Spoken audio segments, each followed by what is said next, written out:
জয়িতা রান্নাবান্নাতে আজকে নিয়ে এসেছি এগলেস ফ্রুট কেকের রেসিপি।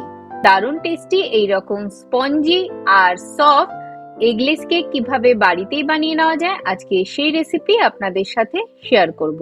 তো চলুন শুরু করা যাক আজকের রেসিপি। ফ্রুট কেক বানানোর জন্য এখানে 2 টেবিল চামচ টুটি ফুটি নিয়ে নিয়েছি, দিয়ে দিলাম 1 চামচ ময়দা। খুব ভালো করে টুটি ফুটির গায়ে ময়দাটাকে মাখিয়ে নিতে হবে যাতে প্রত্যেকটা টুটি ফুটির গায়ে ময়দাটা লেগে যায়। এবার একটা বাটিতে নিয়ে নিলাম হাফ কাপ ভেজিটেবল অয়েল, দিয়ে দিচ্ছি 3/4 কাপ পাউডার সুগার। চিনিটাকে গ্রাইন্ডারে শুকনো অবস্থায় এইভাবে গুঁড়ো করে নিয়েছি। খুব ভালো করে এবার চিনিটাকে তেলের মধ্যে মিক্স করে নিতে হবে। এখানে তেলের পরিবর্তে বাটারও ব্যবহার করা যেতে পারে। যতক্ষণ না এইরকম ক্রিমি একটা টেক্সচার চলে আসছে ততক্ষণ এটাকে এইভাবে ফেটিয়ে নিলাম।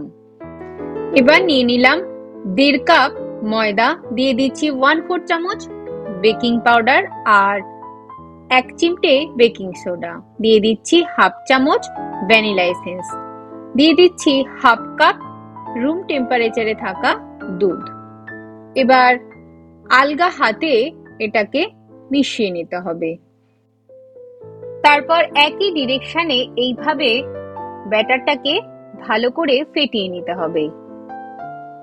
যদি মনে হয় ব্যাটারটা ঘন হয়ে গেছে সেক্ষেত্রে আরেকটু দুধ অ্যাড করা যেতে পারে।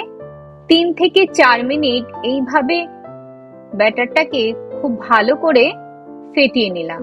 ব্যাটারটাকে যখন ফেটিয়ে এইরকম কনসিস্টেন্সিতে চলে আসবে তখন বুঝতে হবে কেকের ব্যাটার রেডি। এবার হাফ চামচ তেল দিয়ে কেকের মোল্ডটার গায়ে খুব ভালো করে লাগিয়ে নিলাম।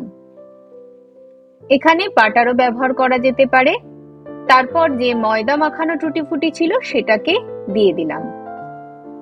টুটি ফ্রুটির গায়ে যদি এইভাবে ময়দা মাখিয়ে কেকে ব্যবহার করা যায় তাহলে কিন্তু টুটি ফুটি গুলো নিচে গিয়ে জমা হবে না, সব জায়গায় টুটি ফুটি গুলো ছড়িয়ে যাবে। টুটি ফুটি দেওয়ার পরে ব্যাটারটাকে হালকা হাতে এইভাবে মিশিয়ে নিলাম। তারপর কেকের মোল্ডের মধ্যে এইভাবে ব্যাটারটাকে ঢেলে দিলাম। এবার একটু এইভাবে ট্যাপ করে নিলাম যাতে কোনো এয়ার বাবলস না থাকে। তারপর উপর থেকে 1 টেবিল চামচ মতন টুটি ফুটি ছড়িয়ে দিলাম যাতে দেখতে সুন্দর লাগে। এখানে ড্রাই ফ্রুটসও ব্যবহার করা যেতে পারে। মাইক্রোওভেনে আমি কেকটা রেডি করব, তার জন্য 170 ডিগ্রিতে প্রিহিট বসিয়ে দিলাম। প্রিহিট হয়ে গেছে। এবার কেক মোল্ডটাকে লো র্যাকের উপরে বসিয়ে দিলাম। 45 মিনিটস আমি এটাকে বেক করার জন্য টাইম সেট করে দিলাম। 45 মিনিটস হয়ে গেছে।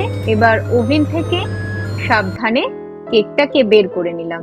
কেকটা মাঝখানে এইভাবে টুথপিক কিংবা ছুরির সাহায্যে একবার ঢুকিয়ে চেক করে নিতে হবে। ছুরির গাটা পুরো পরিষ্কার, তার মানে কেকটা পুরোপুরি বেকড হয়ে গেছে। কেকটা পুরোপুরি ঠান্ডা হয়ে গেছে। এই সময় একটু চারিদিক থেকে ছুরি দিয়ে প্রথমে আলগা করে তারপর এইরকম প্লেটের উপর উল্টো করে দিলাম। তারপর উপর থেকে ট্যাপ করে আস্তে করে তুলে নিলাম। খুব সহজেই বেরিয়ে আসলো রেডি এগলেস ফ্রুট কেক। আমার এই রেসিপিতে বাড়িতে একবার এগলেস ফ্রুট কেক অবশ্যই ট্রাই করে দেখবেন, খেতে খুব ভালো লাগে। আর রেসিপিটা ভালো লাগলে চ্যানেলটাকে লাইক, শেয়ার ও সাবস্ক্রাইব করার অনুরোধ রইল।